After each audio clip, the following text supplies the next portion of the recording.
So, Dr. Campbell, the board's reviewed your resume and supporting materials, but they'd like you to tell them a little something about yourself that maybe is not in your application and supporting documents, and include in your answer why you're interested in being superintendent in Wayne Westland Community Schools. Well, first of all, thank you for having me here this evening. I'm very excited about this opportunity.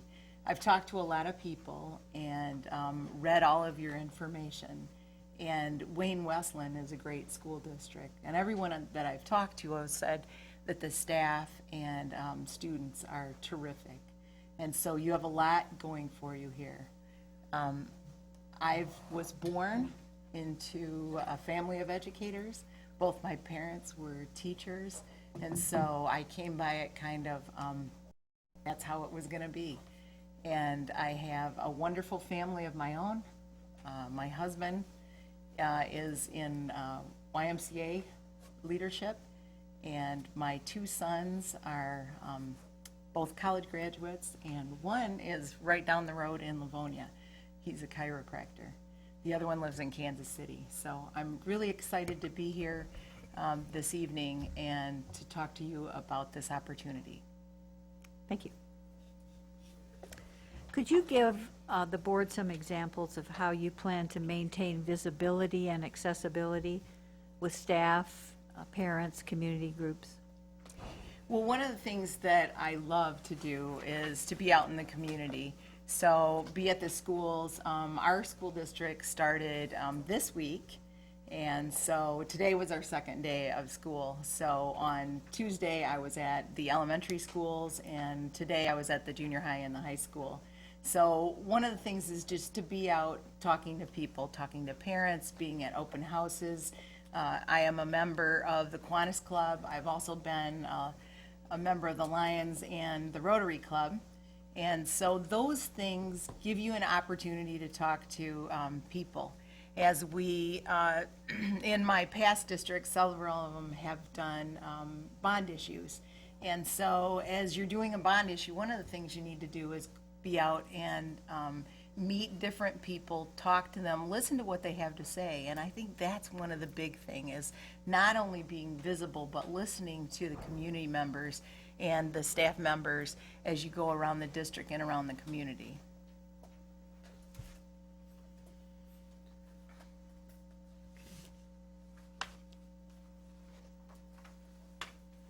You're a superintendent now, so you understand relationships with boards. So what do you think are the important issues in creating good school board superintendent relationships? And how do you facilitate that relationship, and how would you communicate with this board?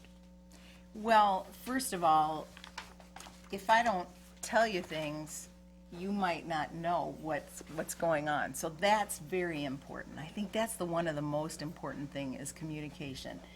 Currently, I do a weekly update to my board. If there's issues that you need to know right then, I personally call everybody and let them know what's happening. We have updates regularly. I do a weekly newsletter that goes out to everyone, including the board, and all the parents, all the community members who want to be on our list.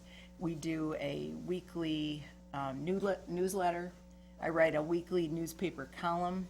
And so all of those things also go to the board, but especially things about what's happening in the district, personnel, finances, and facilities issues. Those things are very important that the board needs to be kept aware of. And so I email, I text.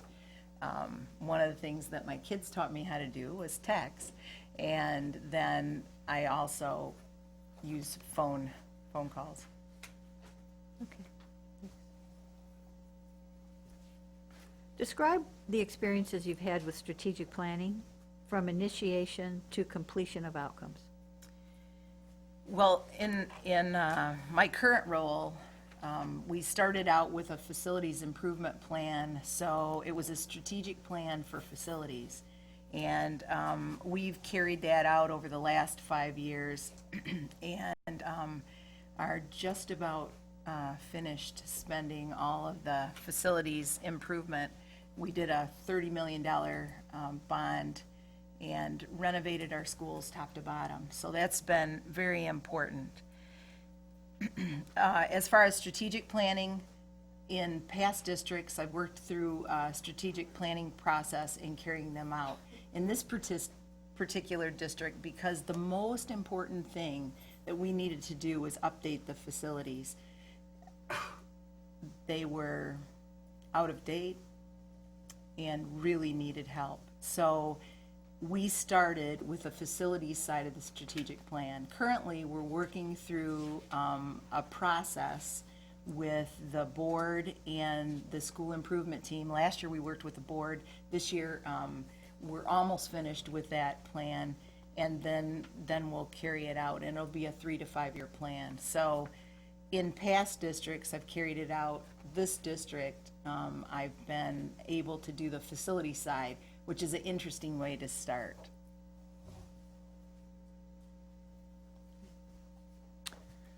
This next question is about collaboration. How would we recognize a collaborative leader? What behaviors would we see in one?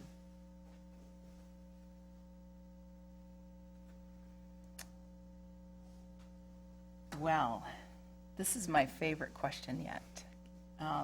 One of the things that I think is most important for a superintendent is to collaborate, because it's not just you. If you don't have people with you, you're not a school district. You're just one person out on point, and that's not helpful to anyone. So I have an open door policy. I am very collaborative, work with all of the staff, the different educational associations, and we have a Teamsters group as well. So those groups, along with community groups, we collaborate on many things, starting with, as I said, about the facility improvement plan. How we did that is we worked as a collaborative group. We had between 40 and 100 people at any one given meeting, and then we worked through a process, and then we got 12 weeks out, and then we had even a more intense process. But without collaboration, that would have never worked. One of the other things that we collaborated on, as a county, Jackson County has gone to a common calendar, and we used collaboration across the county to investigate a balanced calendar, which would be more like an all year round school, or a common calendar. And we had forums. I went to other districts' forums, and we had other superintendents come to ours. We did questions and answers, similarly like how you would set up a strategic plan, that kind of process. And we came out with a great common calendar, and it allowed us actually buy-in in order to start this early. The other way that we've collaborated is, as a county, Jackson County has done a lot of great things. We did a early middle college, and we are working with industry partners to collaborate. So one of the things we've done is worked with Alro Steel. One of our young men from my particular district is a product, just graduated with a job and an associate's degree by going through the early middle college. We are also working on a curriculum, like really it's a terrific curriculum process whereby the whole county work together with our teachers and our administrators to build a curriculum that will work for the whole county, and then we'll be able to have a common assessment across the county. Because in small districts, you really need that common assessment across different districts, and so it's been a real positive thing. And so those are some examples of collaboration that I've been part of. Okay, thanks. Budgets can be seen as moral documents. Describe what process you plan to use to make sure that the budget of Wayne Westland Community Schools best represents the values of the district and the strategic plan? Well, the first thing, everything goes back to the mission, the beliefs, and the vision. So you all have worked very hard on that. And so that's the foundational document that everything comes off of. So whether it's curriculum or budget, it all comes off of that. So if you say all students can learn, that's the most important thing. And so the budget has to have buy-in from the different schools. You have to make sure that you provide for your employees. They're your most valuable assets. And so you have to take care of all those things. But it's based on your mission. Now, what process? That's the more important part of this question. The process to build a budget, you need input from everyone, and you also need to take care of your facilities, which if you're having to take care of those out of general funds, that's a pretty big drain on your general fund, which I understand that you've thought about doing a facility bond, and that would definitely help as you build a budget if you can take that out of your equation, doing some of the renovations. So working with the different groups to build the budget, starting and making sure that you're able to take care of your employees, that's the most important thing. And I've gone into districts where, the district where I am currently, at the end of, well, the beginning of October, my very first year, I found that the budget they'd adopted was not correct. And so we were going to be about $1 million in the hole. I sat with every employee in the district in groups, and we worked on brainstorming and going through a process of how are we going to do this together. And so one of the best ideas came from one of the custodians who'd been in the district his whole life, graduated from there. And he said, you know, if you do this, this, and this, here's some ways that you can save money without hurting people and without hurting the children. And so by working collaboratively with all those people, we were able to build up a fund balance and get through that. And I only cried once. How's that? So. Okay. Pam, what do you think the most important leadership skill is? Well, that's a very good question. I think the most important leadership skill is to be able to work with people and collaborate. On top of that, I think that it's very important to be able to tell your story. So one of the things that's happened in my past is I'm a math person. Taught math and computers at a high school, large urban high school in Kansas City, and grew up in Lansing, and my dad was a math teacher and my mom was a science teacher, so that's where I come from. But I learned how to tell the story. And if you can tell the story of your district and let people know what's happening and about the great things that are happening, it opens up all kinds of doors for your students, for your teachers, because then people understand.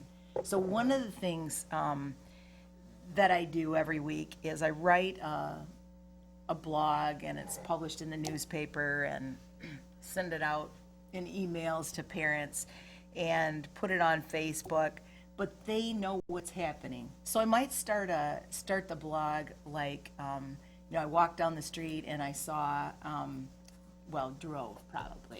drove down the street and I went past a barn, and it's kind of disheveled and it's kind of sad because, you know, 50 years ago it was beautiful, and you know, it's had animals or whatever, and then on and come to the point about how if we don't take care of our schools, don't take care of our curriculum, don't keep things up to date, they'll become disheveled just like the barn.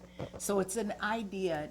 Telling a story that way has really helped, and I think it helped as we were going through our bond issue process, tell the story about our buildings, tell the story about what we were doing.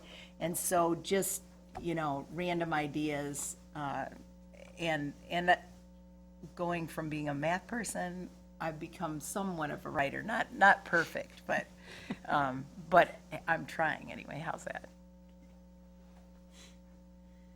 How have you improved student achievement in your current district or in a previous district? And what are the challenges you see facing Wayne Westland Community Schools, and how would you address those challenges?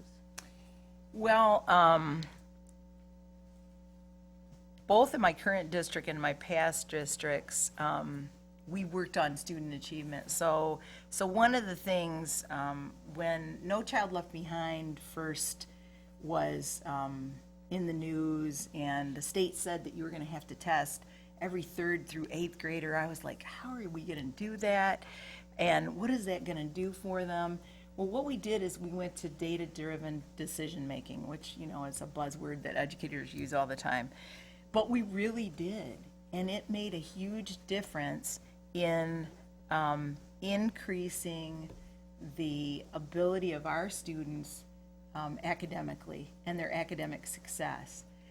We won, back then, it was the Golden Apple Award. Now, the district where I am, I've worked closely with the principals.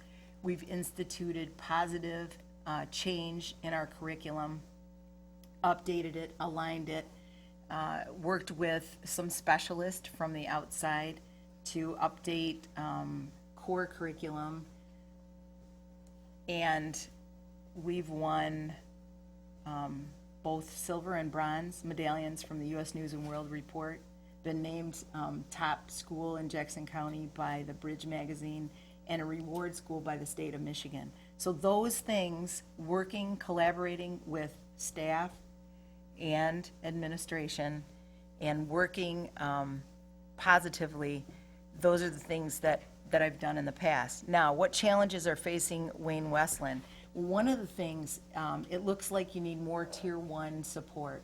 So those are things that would happen if you use a multi-level system of supports. You can leverage your staff, and one of the things I noticed that you have Title I in several of your elementary schools. That is a wonderful way to get positive impact on your students. So in the district where I am, we have students who come from homes where they struggle every day. And so we use Title I funds as well as at-risk funds, which I'm sure you have as well, to support those students in curricular areas through reading recovery, through a lower, more of a Tier 1/Tier 2 program. And now, with 3rd grade reading law, you've got to have reading intervention specialists, and we've just hired one more reading intervention specialist. And so those are things, and I would say those are things that Wayne Westland needs to work on, is really Tier 1 is your main thing to start with, is getting everyone positive curriculum support. So leveraging the at-risk and the title funds in order to do that. Thanks.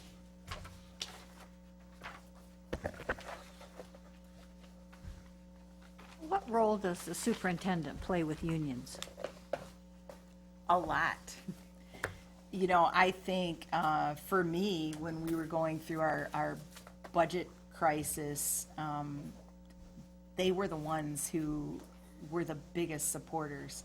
When we did our bond issue, they were the ones who walked side by side with me and with everybody, community members, walked door to door, went to every door, every household in our community. It is a very important relationship. I meet with my teachers union on every couple weeks, sometimes once a month. I meet with my transportation union and custodial union. And I see those people in between. It's a very important relationship, and it takes time and it takes effort on both sides, but it's very important because the most important thing in the school district is the kids. That's what we're here for, and that's why they're here as well. And so it's very important to have a good relationship.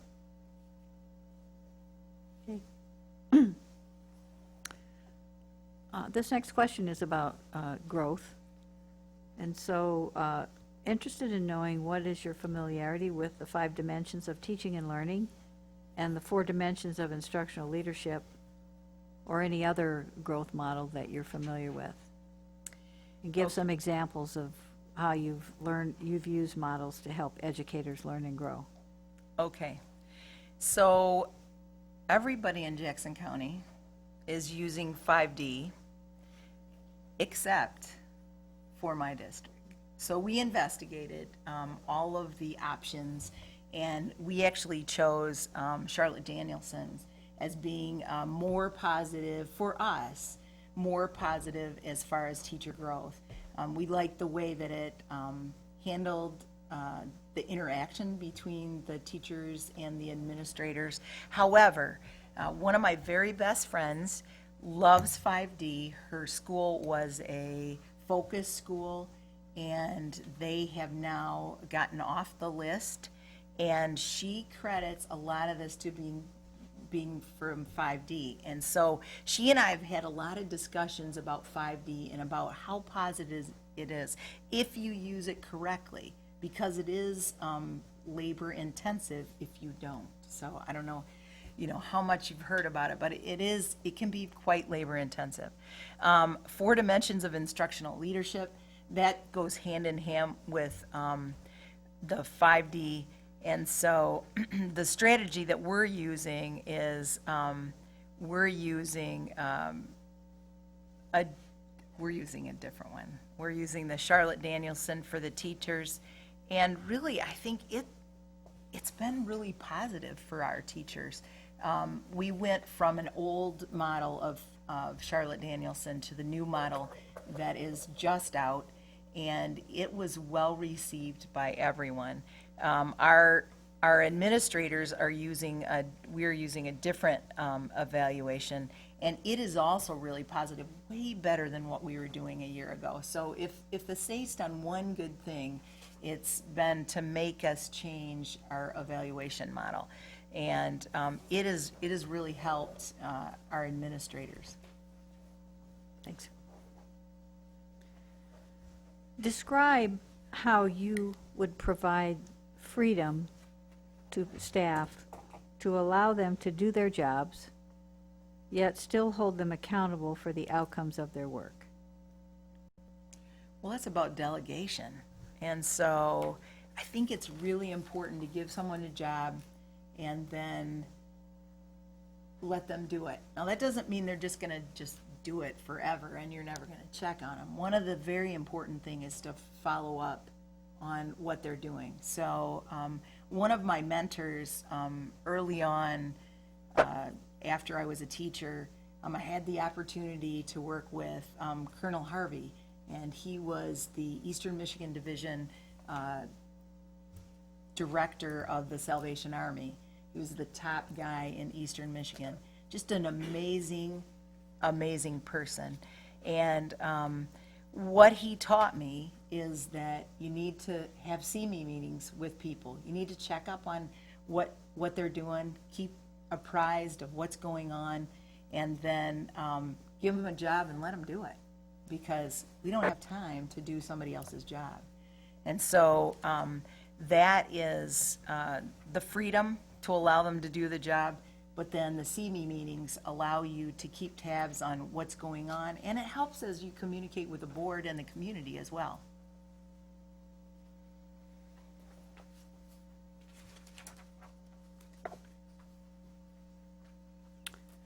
What is your experience in working with parents who chose another school district instead of your own? Why did they make these choices, and what can be done?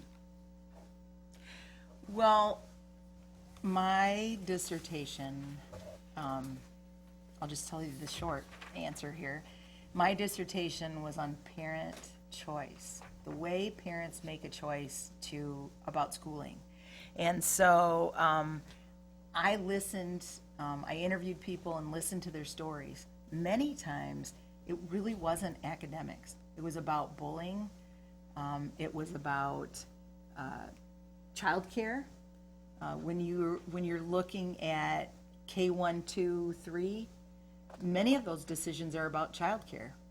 If they work, 20 miles away, they may want their childcare 20 miles away. So what you have to make sure is that you appeal to all the people in your district. That's why it's so important to tell the story. So I listen to parents. I make sure that if there's something that we can do to help them, we do that. But many times it's other things that are totally out of your control. And so it's tough. What choices, what can be done about it? Positive PR, making sure that you're on the radio, in the newspaper, with all the positive stories, because you guys have a gem here. This is a great district, and there's a lot of really neat things about this district and a lot of neat people that work here that maybe their story isn't getting told. And some of those parents might have their kids here if they knew what a great first grade teacher their child could have. So those are things. I think that's the thing. You can't, once somebody makes a decision. I talked to a mom who has a lot of kids, 7 kids in my district, and she was talking about one of her daughters, and I said, whatever you decide, I still love her. If she likes this other opportunity, great, it's best for her. But if she doesn't, we want her back. We'll always take her back. And I think that's what you've got to communicate, is as parents make choices, that you're going to take them back because they're your kids. Pam, considering your past accomplishments, what are some of the reasons for your success?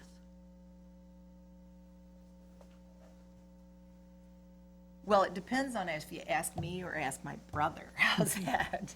I think being able to meet with people, talk to people, listening to what they have to say, those are the most important things that I've done that's helped me be successful.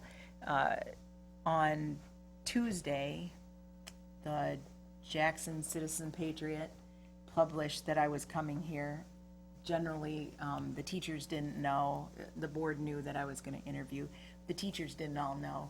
And so halfway through the day during professional development, they found out. And some of the things that they've said to me in the past couple days about my leadership there was about listening, about being real to them, coming in their classroom, making sure they had, if they needed a bookshelf, making sure they had a bookshelf. If they needed a teacher's edition, whatever it was, they felt that they could talk to me about it.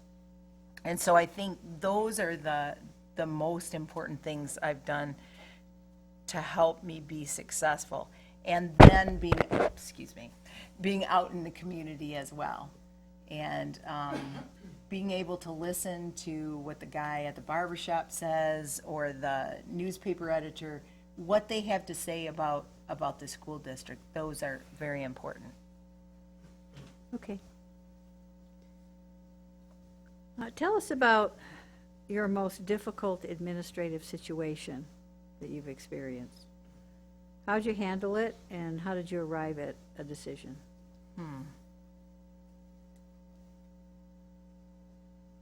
On question 13, hard work too. That's a big. Okay. All right. Forgot about that. Let's see. Most difficult administrative situation. Well, that'd have to be a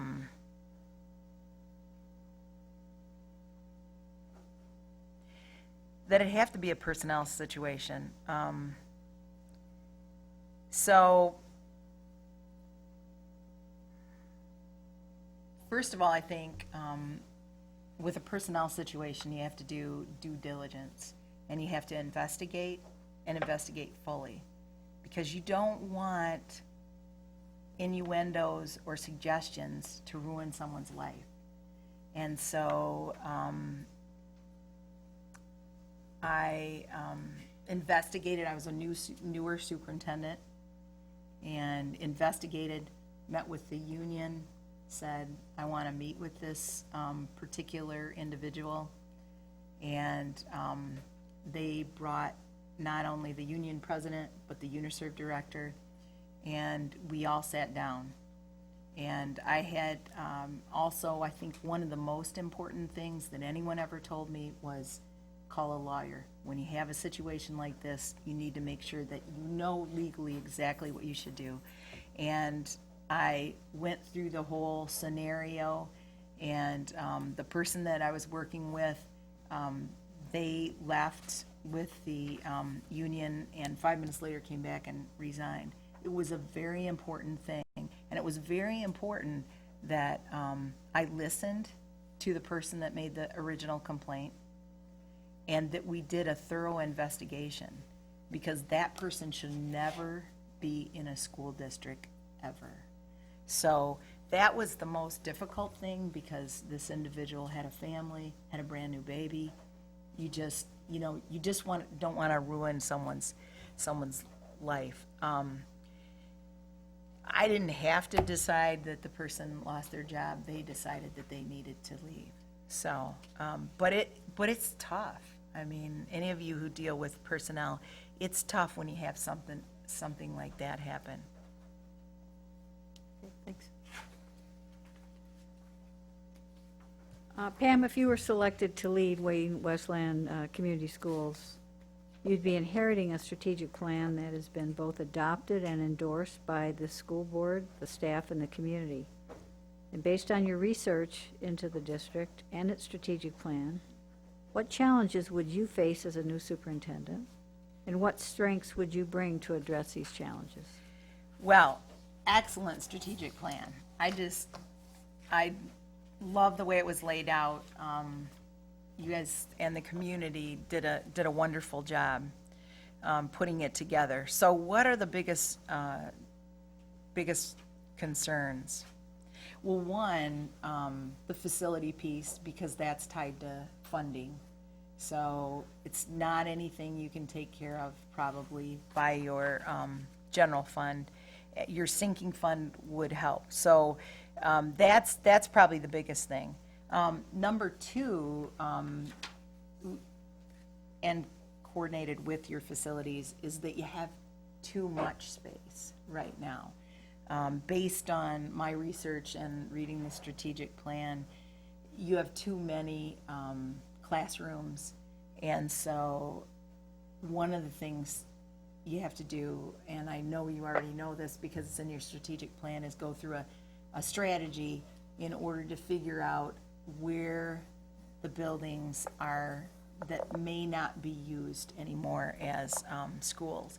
So that, I look at that as being the most divisive probably, and the most disconcerting about all of it. Funding, academics, those are important as well. One of the things that's also very important is making sure that you have the proper people on the bus, and I just mean that virtual bus, that you have the right elementary teachers, and that you can retain those teachers. You have the right chemistry teacher, the right physics teacher, whatever it is, K-12, that you have the right people. And so that comes at a price. And so you have to make sure that there's funds set aside to make sure that those people feel valued and that you can compete for those people. One of the things that I feel in my area, I have a good starting wage. And so we just hired teachers who came from other districts. They trained them. They're 2, 3, 4, 5 years. One of the teachers had just hired 7 years teacher, fabulous teacher. Their district didn't want to lose them, but because of the funding structure that I have for teacher pay, they came to my district, and there's some other reasons too, probably. But that's probably the second thing. The first would be the funding for the facilities and tackling that, which facilities should be full of children. And then the second would be making sure that the teachers are valued and paid well enough so you don't lose. You don't want to be the training ground. You don't want to train people for a couple years and then have them leave. And they have to put their families first. You know, they may love their children and they may love Wayne Westland, but you got to make sure that their families are taken care of. My background in working with budgets, you know, I told you I was a high school math teacher. I'm really good with budgets. And I know here you've got some great people that help. Your finance team is terrific. But I'm really good at seeing the little things in the budget. How can you leverage funds to get the best academically from your students? And how can you use your funds to value your teaching staff and your support staff? So those would be the biggest things, I think. And I told you about the bond issue. When I was a principal, we did a bond issue. It passed by 2 votes. One of them was ripped, so it passed by 1. We did a lot of things. I learned from that. It was a pretty crazy time there. Built a brand new high school there. Went to being a superintendent.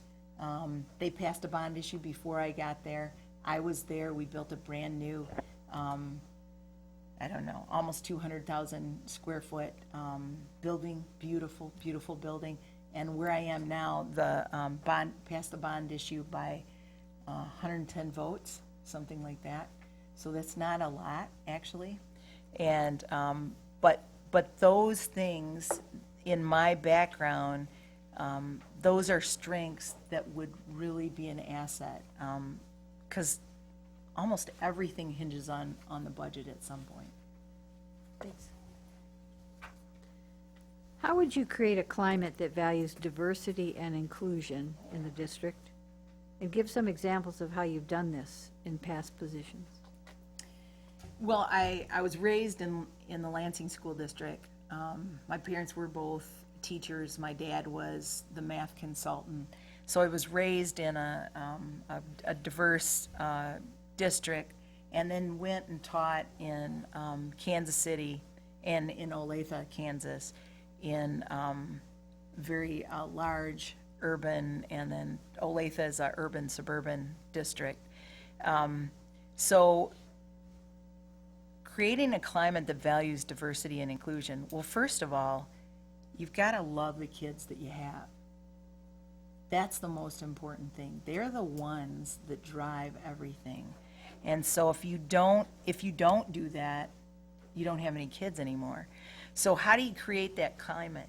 Well, you make sure, one, that there's parameters for everybody, that everybody's focused on caring for those students, so giving them the social emotional support. One of the things that I read in your strategic plan is that you're using PBIS, so the positive behavior support program.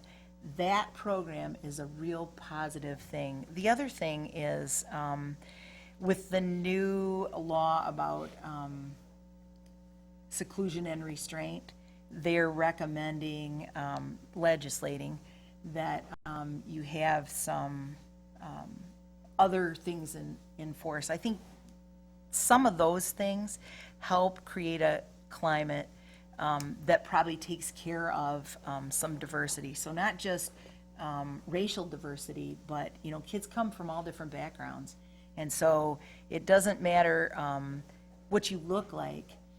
If you have never sat in a circle, stood in a line, used a pair of scissors, those kids are disadvantaged from the very beginning.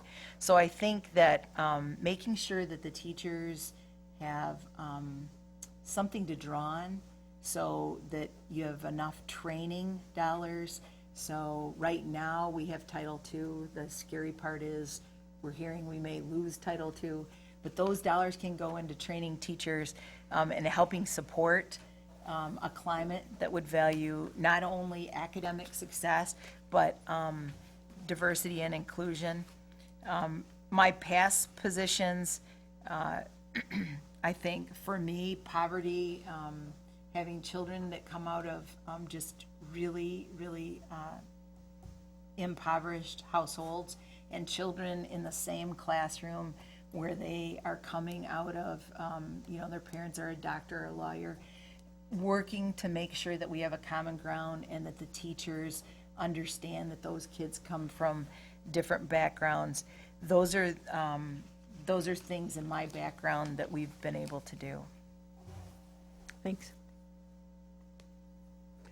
You've sort of hit upon this, but in some of your other answers, but would you share any experiences that you've had in gathering community support for issues facing a school district?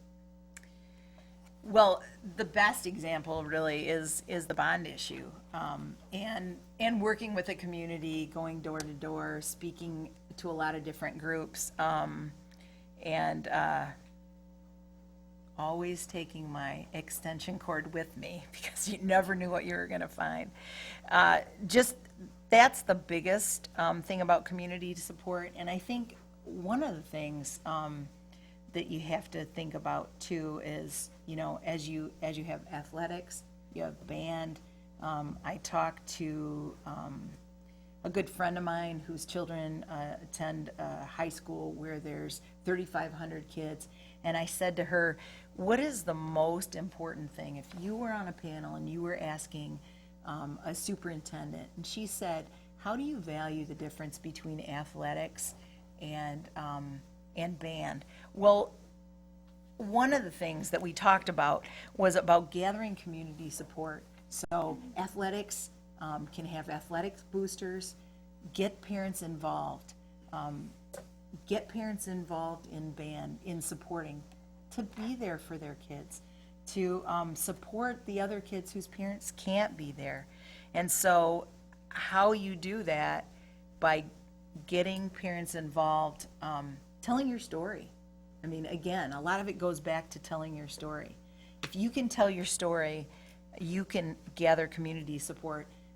You want the guy whose kid graduated 20 years ago and played football. You want him coming to your football games. You want him involved. You want him understanding what you're doing every day in your district. And so by telling your story, whether you tell it face-to-face, in the newspaper, the senior citizens in my community, they read the newspaper all the time and tell me in the grocery store, or when I see them in town, they say, oh, I loved how you told about, the grants that your teacher got and about the robotics that they're doing and all that stuff. I never knew that was even possible. They wouldn't have known if we hadn't have told them. So I think that's a real big thing about community support. Thanks. So, we've come to the last question. I've asked you a number of questions this evening on a wide range of topics. Is there anything we haven't asked you about that you'd like to share with us about your candidacy for this position? Well, it's an exciting opportunity, and this is a great district. I talked to a friend of mine this afternoon who's in a district not too far away, and she said that it's a perfect match. I look at, I grew up in Lansing in an urban environment. I graduated from Everett High School, coached in Lansing School District, gymnastics and swimming. And then I went and worked in Kansas City in a large urban school, really fabulous educational opportunities for kids there. My background, and then being an assistant principal, a principal, and a superintendent, learning about how to hire the right people, get the right people on the bus, get the community involved, to support the schools, so you can do positive things for the kids. That's the most important thing, are the children in your school district. And so I think my background is a perfect match for what you're looking for. My son lives 15 minutes away. I'd love to be close to him. How's that? He's a great young man. Had an opportunity because I coached when I was in college. I got him coaching as well, and it gave him an opportunity to give back to the school where he graduated from. So I think sometimes if you can reach out into the community and you can tell your story and you can get people involved, whether they're mentoring kids through a mentoring program, mentoring through a mentoring reading program, volunteering in a classroom. You've got retired teachers in your community who maybe could give a couple hours a week to come in and support your teachers, because funding is tough nowadays. I mean, I think it's always been tough, but it's even tougher. And so just really being able to dream big and following your strategic plan, which was well laid out, working with the community, working with the teachers, working with the support staff. I think I could do that for you, and we could be very successful. Thank you. Thank you, Dr. Campbell. Thank you. Thanks, my hands are really cold. Thanks.